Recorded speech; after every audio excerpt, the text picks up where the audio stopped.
भरत जी ने दिव्य ज्ञान दिया, आत्मा परमात्मा का स्वरूप है, 5 तत्व 5 में मिल जाएंगे। तुम जैसा करोगे कर्मों की सजा तुम्हें मिलेगी। भोगेगा कौन? तुम्हारा सूक्ष्म शरीर। ये स्थूल शरीर यहीं जल जाएगा। आपका सूक्ष्म शरीर है मैया जी, वो शरीर जिससे आप स्वप्न देखते हैं। आप सपना देखते हैं तो एक शरीर कमरे में होता है, एक शरीर स्वप्न देखता होता है। हरिद्वार है, वृंदावन है, अयोध्या जी है, ये शरीर स्वप्न वाला शरीर है। वह शरीर जो है स्वप्न वाला, वह शरीर जो है वही जाता है स्वर्ग और नरक किए का फल भोगता है। अच्छा करोगे तो अच्छा फल मिलेगा, बुरा करोगे जैसा किया है वैसा भोगना पड़ेगा। जाओ अब भोगो। पाप किया था तब बड़ा मजा आ रहा था, कोई नहीं देख रहा है, कर लो चोरी, मार दो इसके गले पे तलवार, कर लो भ्रष्टाचार, बोल दो झूठ। जब सजा मिलेगी इन पापों की तब अक्ल आएगी। पाप करने में छोटा लगता है पर उसकी सजा बहुत बड़ी होती है। बोलो हाँ या ना? भाई चोर चोरी करता है और जब पुलिस पकड़ती है और 3 साल की सजा होती है। चोरी करने में बड़ा मजा आ रहा था, मिल गया माल फोकट में, लाखों रुपए मिल गए, पकड़ा गया, अब 3 साल खाओ जेल की रोटियां, अब मजा आएगा तुम्हें। फिर सोचेगा राम राम इतने सी गलती कितनी बड़ी सजा, अब नहीं करेंगे, गलती नहीं करेंगे, नहीं करेंगे। और कुछ मूर्ख होते हैं कि जाने के बाद भी नहीं सुधरते, तो अब ये तो मूर्खता का परिचय है, उसके अज्ञानता का परिचय है। भाई समझदार को तो इशारा काफी है, एक बार गलती करता है दोबारा गलती याद रखना। सच्चा एक इंसान, सच्चा मनुष्य वही है जो एक बार गलती करे और समझ जाए कि ये गलत है, उस गलती को दोबारा ना करे, वही सच्चा इंसान है। जो गलती करके पछताए उसे इंसान कहते हैं।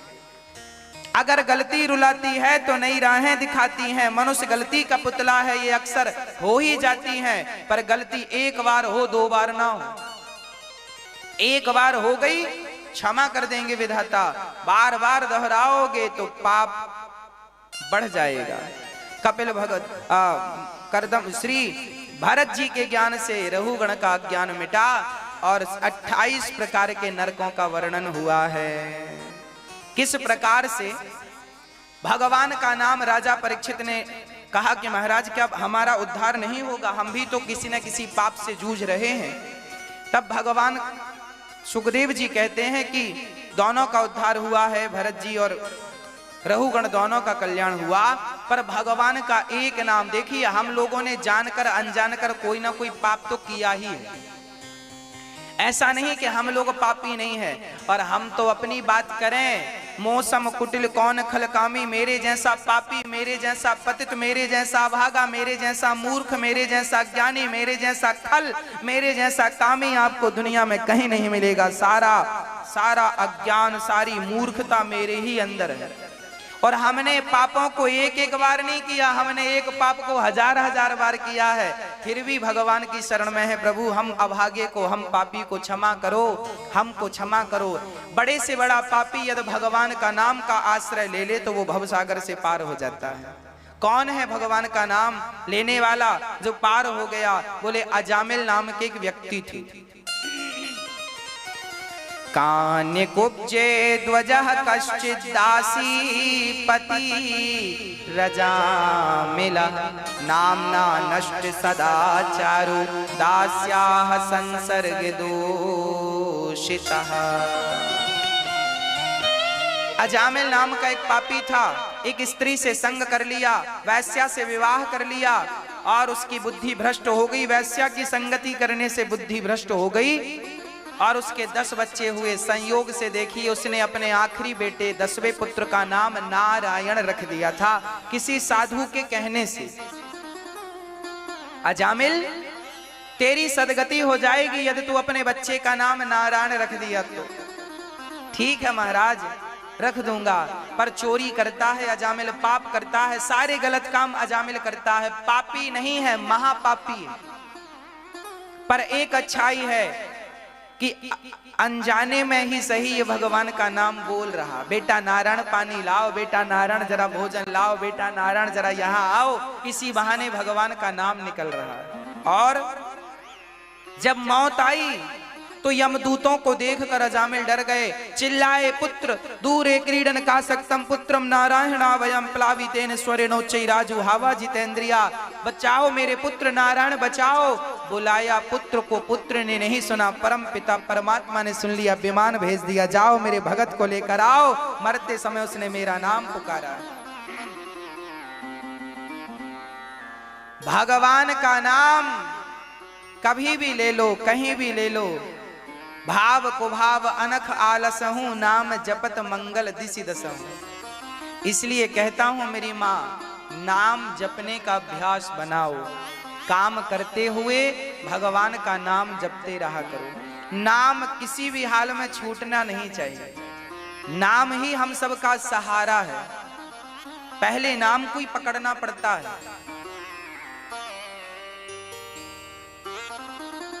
एक व्यक्ति बोला, महाराज जी नाम जपने से क्या होगा? हमने कहा तेरा नाम क्या है? उसने कहा मेरा नाम अखिल है। मैंने कहा ठीक है जा।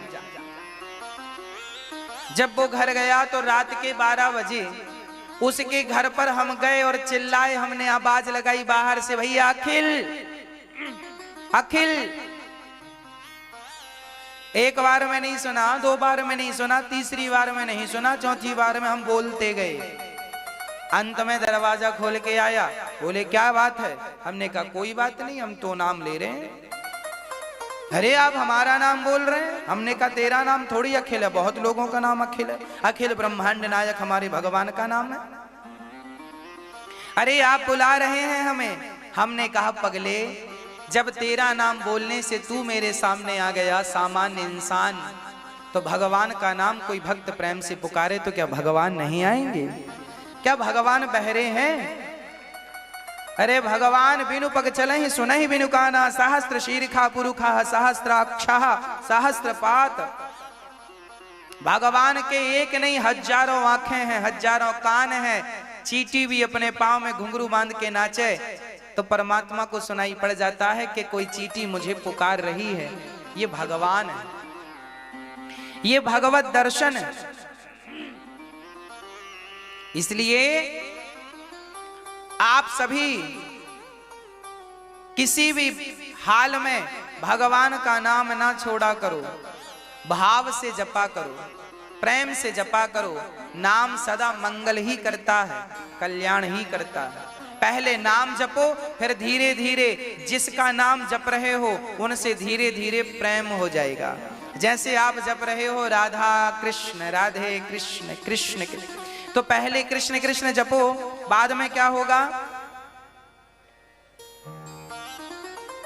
हाँ, पहले नाम जपो सामान्य, राम राम जपो, फिर धीरे धीरे क्या होगा?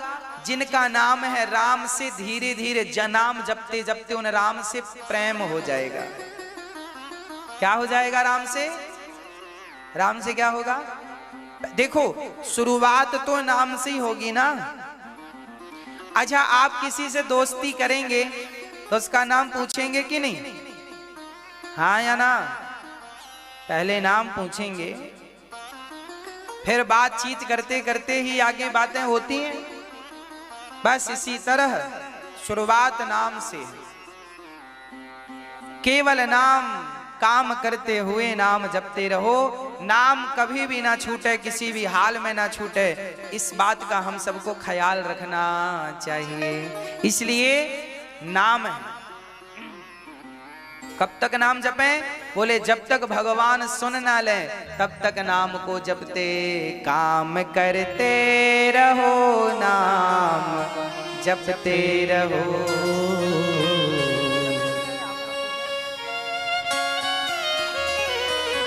अच्छा, आपका बहुत बहुत धन्यवाद। किसी बूढ़ी माँ का सहारा बनने के लिए आप आए हैं, बहुत बहुत धन्यवाद आपका। सुंदर तालियों के साथ स्वागत। यहाँ वृद्धाश्रम में वृद्ध माताएं गौरी गोपाल आश्रम में माताएं रहती हैं, वृद्ध माताएं, उन माओं के लिए आप सहयोग करने आए हैं। भगवान आपने इन माओं का सहयोग किया है, भगवान आपका सहयोग करें। जब आप धर्म के लिए अपने हाथ बढ़ाते हैं, 2 हाथ आप बढ़ाते हैं, तो आपके लिए भगवान हजारों हाथ बढ़ा देते हैं।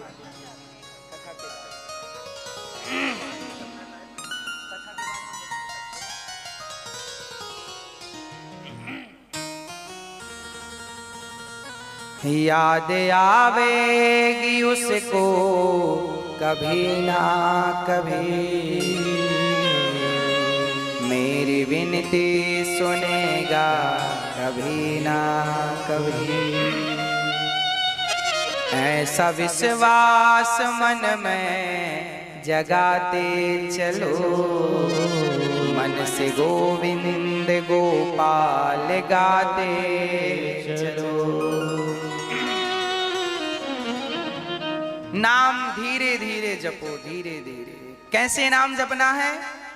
पहले नाम जिह्वा से जपना है। बोलो राम, बोलो राम, राम सीताराम, सीताराम। अब इसी नाम को हृदय से बोलो। अब आपकी जिह्वा ना हिले, होंठ ना हिले, और आप बोलो सीताराम। बोलो, बोलना नहीं है, बाहर आवाज नहीं आनी चाहिए। आप महसूस कीजिए आपके हृदय में, हृदय की धड़कन के साथ एक नाम चलेगा, सीताराम, सीताराम। राधे कृष्ण, राधे कृष्ण, राधे कृष्ण, राधे कृष्ण, राधे कृष्ण, राधे कृष्ण। आपकी जिह्वा ना हिले और बस नाम चलता रहे, कृष्ण कृष्ण, श्री कृष्ण, श्री कृष्ण। ये हृदय से जाप है। इस जाप को आप करेंगे तो बहुत जल्दी जनाबाई के ओपलों से विट्ठल विट्ठल की ध्वनि निकलती थी। भक्ति मती जनाबाई ओपले बनाती थी, कंडे थापती थी, तो उसके ओपलों से विट्ठल विट्ठल की ध्वनि। जो भक्त हृदय से नाम जपता है और हृदय के बाद नाभि से नाम जपता है तो रोम रोम से नाम निकलता है। वो किसी वस्तु को टच कर दे तो उससे भगवान का नाम निकलने लग जाता है। ये प्रभाव भजन का। कोई संत भजन करने वाला इसलिए गुरुजनों का आशीर्वाद लेते हैं। आपके सिर पर गुरुजन हाथ रख देते हैं तो गुरुजनों की भक्ति आपके हृदय में प्रवेश कर जाती है और आप भी भक्त बन जाते हैं। ये भजन का प्रभाव है, भजन का प्रभाव है। प्रिय भक्तों, अजामिल जैसे पापी ने मरते समय नारायण का नाम लिया। पार्षद गण आए, यमदूतों से कहा जाओ ये तो मरते समय नाम लिया है, इसकी सदगति होगी। यमदूतों ने कहा इसने भगवान का नाम नहीं पुत्र का नाम लिया है। बोले पुत्र का नाम तो इसका नाम नारायण अभी से पड़ा है, भगवान का नाम नारायण तो अनादि काल से है, इसलिए इसका उद्धार होकर रहेगा। यमदूतों ने कहा इसने जीवन भर पाप किया है, इसे नरक ले जाएंगे। पार्षदों ने कहा जीवन भर पाप किया है ये तो सत्य है, पर मरते समय भगवान का नाम जिसके मुख से निकल जाता है, भगवान ने वचन दे रखा है कि मरते समय किसी के मुख में गंगा जल होगा या तुलसी का दल होगा या मेरा नाम होगा, इन तीनों में कोई एक चीज होगी तो मैं उसे कभी नरक नहीं जाने दूंगा। भगवान कहते हैं मैं अपने भक्त का विनाश नहीं होने दूंगा, पतन नहीं होने दूंगा। इसलिए कहता हूं गंगा जल रोज पिया करो, थोड़ा 2-4 बूंद ही सही। तुलसी का एक पत्ता रोज मुख पे रखा करो और भगवान का नाम रोज काम करते हुए सीताराम सीताराम गाओ रे गाओ रे गाओ रे। काम करते हुए नाम ना बिसारिए, बस काम करते रहो और कृष्ण कृष्ण नारायण जय श्रीमन नारायण ना जो आपके गुरु जी ने मंत्र दिया है उसका हृदय में जाप चलता रहे। इसलिए गुरु जी से गुरु मंत्र प्राप्त करो और गुरु मंत्र भी परंपरागत मंत्र हो। वो मंत्र फिर आप गुरु परंपरा से लोगे और उसका जाप करोगे तो काम करते रहो और अपना नाम गुरु परंपरा का नाम जो गुरु मंत्र है आपका जाप करते रहो। गुरु के बिना गति नहीं है। आपने गुरु नहीं बनाए और मनमाना मंत्र जपा, पुस्तक में लिखा हुआ मंत्र आप जप रहे हैं तो देखो पुस्तक में लिखा हुआ मंत्र जपने से कोई फल की प्राप्ति नहीं होने वाली। मंत्र वही रहेगा पर जब तक गुरु अपने मुख से आपके कानों में ना प्रवेश कराए, जब तक वो गुरु से ना जुड़े तब तक उस मंत्र का कोई प्रभाव ही नहीं। वो मंत्र निष्फल है जो गुरु के बिना आप कुछ लोग होते हैं मनमाना जपते रहते हैं, जो मन में आया जप रहे हैं। अरे काहे जप रहे हो? गुरु परंपरा से मंत्र प्राप्त करो और उस मंत्र का जाप करो, वो मंत्र सिद्ध होगा। ऑलरेडी गुरु ने सिद्ध किया है, जब जप कर फिर आप उसे सिद्ध करो। वह मंत्र जब सिद्ध मंत्र प्राप्त होगा और आप जपोगे तो अपने आप जीवन में सिद्धि प्राप्त हो जाएगी। आपका जीवन सारे दुखों से जंजाल से निकलकर अपने आप आनंद का अनुभव करोगे। पर मंत्र परंपरागत हो। लक्ष्मी नाथ समारंभाम नाथ यामुन मध्यमाम अस्मदाचार्य पर्यंताम बंदे गुरु परंपराम। देखिए हमारी क्या है? बंदे गुरु परंपराम, हमारी परंपरा है, परंपरागत मंत्र है हमारा। आप अपनी परंपरा से जुड़िएगा। आचार्य परंपरागत आचार्य, इसलिए हमारे आचार्य परंपरा है। हमारे यहाँ 4 परंपराएं हैं हमारे भारत में। 4 परंपराओं में किसी एक परंपरा से जुड़िएगा। हमारी परंपरा है रामानुजाचार्य परंपरा। वल्लभाचार्य जी की अपनी परंपरा, श्रीमद् वल्लभाचार्य जी की परंपरा। हमारे भारत में वल्लभाचार्य, रामानुजाचार्य, निम्बारकाचार्य, हाँ निम्बारकाचार्य भी हुए हैं और निम्बारकाचार्य, रामानुजाचार्य, वल्लभाचार्य जी ऐसे आचार्य हैं हमारे। इनके बाद फिर और परंपराएं बनती गईं। रामानुजाचार्य से फिर रामानंदाचार्य परंपरा प्रकट हुई। ये परंपराएं चलती गई। मतलब आप कहीं भी रहें परंपराओं से जुड़े रहें। गुरु परंपराओं से जुड़ेंगे, उस मंत्र को प्राप्त करेंगे, उस मंत्र का जाप करेंगे। शंकराचार्य जी की परंपरा है, आद्य शंकराचार्य परंपरा, आचार्य परंपरा, वो भी परंपरा है, आद्य शंकराचार्य जी की परंपरा। तो ये परंपराएं हैं। इन परंपराओं से जुड़ करके जब आप मंत्र जाप करते हैं तो आपका मंत्र फलीभूत होता है। आपके आज लोग बहुत सारे मंत्र तो जप रहे हैं परंतु उनका कोई प्रभाव नजर नहीं आता, क्योंकि आपका मंत्र अभी गुरु परंपरा से, अभी आप मनमुखी हैं, अभी गुरुमुख नहीं भये। जब तक व्यक्ति मनमुखी होता है। अच्छा एक बात बताओ, जो आप मनमुखी जप रहे हैं वो मंत्र जैसा है, मंत्र नहीं है। फॉर एग्जाम्पल, लकड़ी में लकड़ी की एक गाय बना दो और लकड़ी का बछड़ा बना दो तो आप देखने में क्या लगेगा? ये क्या है? बोलो, गाय ही तो कहोगे। भाई गाय है, ये गाय है, ये बछड़ा है। अच्छा गाय है तो दूध दोहलो। गाय व्यवहार जगत में तो यही कहा जाएगा ये गाय है, पर वो असली गाय नहीं है। लकड़ी की गाय है, मिट्टी की गाय है, पीतल की गाय है, चांदी की गाय है। गाय तो है, बछड़ा तो है, पर इससे दूध नहीं दुहा जा सकता। असली गाय अलग है, ये असली गाय जैसी है, ये असली गाय नहीं है, ये असली गाय। उसी प्रकार तुम्हारा जो मंत्र मनमुखी जप रहे हो वो मंत्र जैसा है पर मंत्र नहीं है। मंत्र तो वही है जो गुरु से प्राप्त होता है, वही मंत्र प्रभावशाली होता है। इसलिए गुरु परंपरा आवश्यक है। इसलिए शिक्षा और दीक्षा दोनों जरूरी है। आज बहुत सारे लोग ये कहते हैं गुरुजी हमें गुरु बनाने की, कई लोग कहते हैं हमने शंकर जी को गुरु बना लिया, कई लोग कहते हैं हमने हनुमान जी को गुरु बना लिया है। तो फिर राम जी को क्या जरूरत थी वशिष्ठ जी को गुरु बनाने की? क्या जरूरत थी? फिर हनुमान जी को सूर्य भगवान को गुरु बनाने की क्या जरूरत थी? गुरु परंपरा यदि धरती पे आए हो तो गुरु है, गुरु की जरूरत है, इसलिए तो गुरु है। यदि जरूरत ना होती तो फिर गुरु होते ही क्यों? इसलिए परंपरा का मंत्र, आज अजामिल ने जो नारायण मंत्र जपा है, ये भी परंपरा। इनके घर कोई साधु आए थे, उन साधु ने कहा बेटा नारायण जप। अजामिल बोला नहीं जपूंगा, तो चल बोल अपने बेटे का नाम नारायण रख दे बस। लो, गुरु ने कह दिया कि बेटे का नाम नारायण रख दो, बस उस मंत्र का जाप कर लिया उसने। चूंकि इनडायरेक्ट गुरु की कृपा हो गई, गुरु जी ने नाम दे दिया नारायण।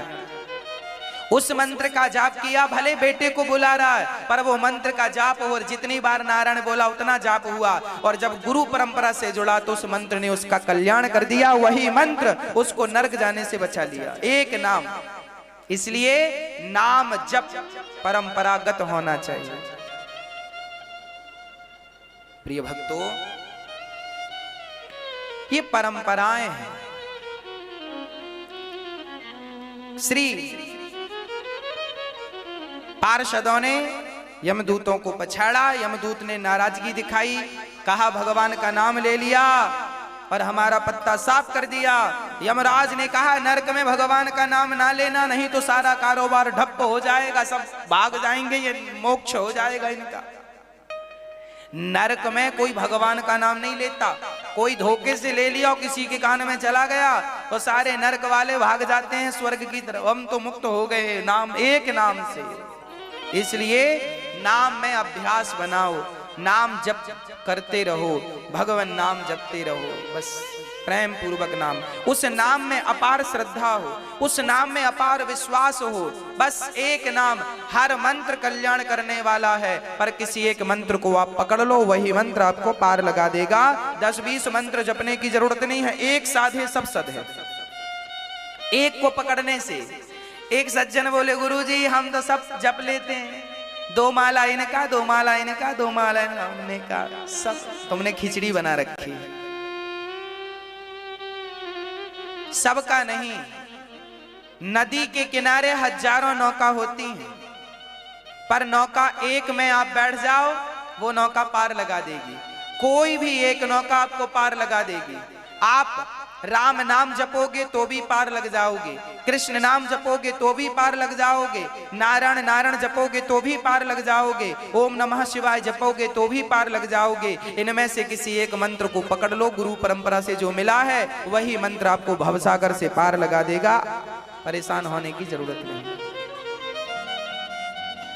उस मंत्र में निष्ठा हो, मंत्र की साधना हो, मंत्र जाप हो, धीरे धीरे प्रभाव दिखाएगा मंत्र अपना। आजकल लोग गुरुजी का मंत्र, गुरु मंत्र जपते नहीं। गुरुजी ने जो मंत्र दिया है आपके कान में भगवान का, वही गुरु मंत्र है, वही मूल मंत्र है, उसका जाप करो।